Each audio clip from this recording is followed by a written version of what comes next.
4, 3, 2. Welcome to the press release. I'm Zoe Davis. And I'm Brandon Kim. Here are today's top stories.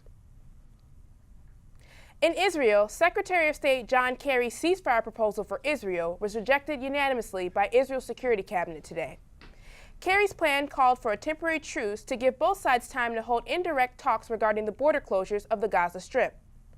The Secretary of State plans to head to Paris tomorrow to meet with other diplomats to discuss plans for peace in the region. In the U.S., House Speaker John Boehner has confirmed that he will sue President Obama for his overreach of executive power.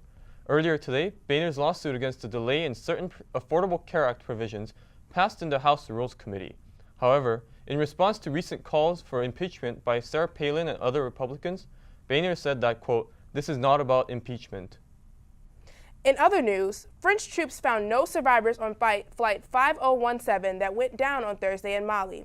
The plane lost signal after 50 minutes and is the third major airline crash in the past week, including the Malaysian airplane that went down in Ukraine and the Taiwan flight.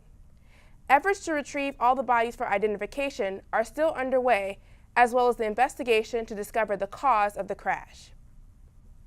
As investigations continue in Ukraine to gather the remains of victims and wreckage of the Malaysia Airlines Flight 17 shootdown, pro-Russia insurgents are reportedly becoming less cooperative with international observers. The crash site has still not been secured 8 days after the crash, prompting the Netherlands to pressure the Ukrainian government into following 40 Dutch military, police, and investigators to participate. Tensions between pro-Russian rebels and Ukrainian government forces have escalated since the crash. And to wrap our news up, a new craze is stirring up sports spectators at the Commonwealth Games in Glasgow, Scotland, snapping selfies with the Queen of England.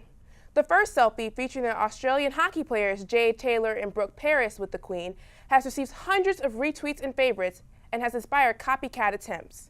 In her tweet, Taylor included a shout-out to Ellen DeGeneres, whose selfie at the Oscars this year broke the record for most retweets and favorites. Thank you for watching the press release. From all of us here at ABC News, have a great day.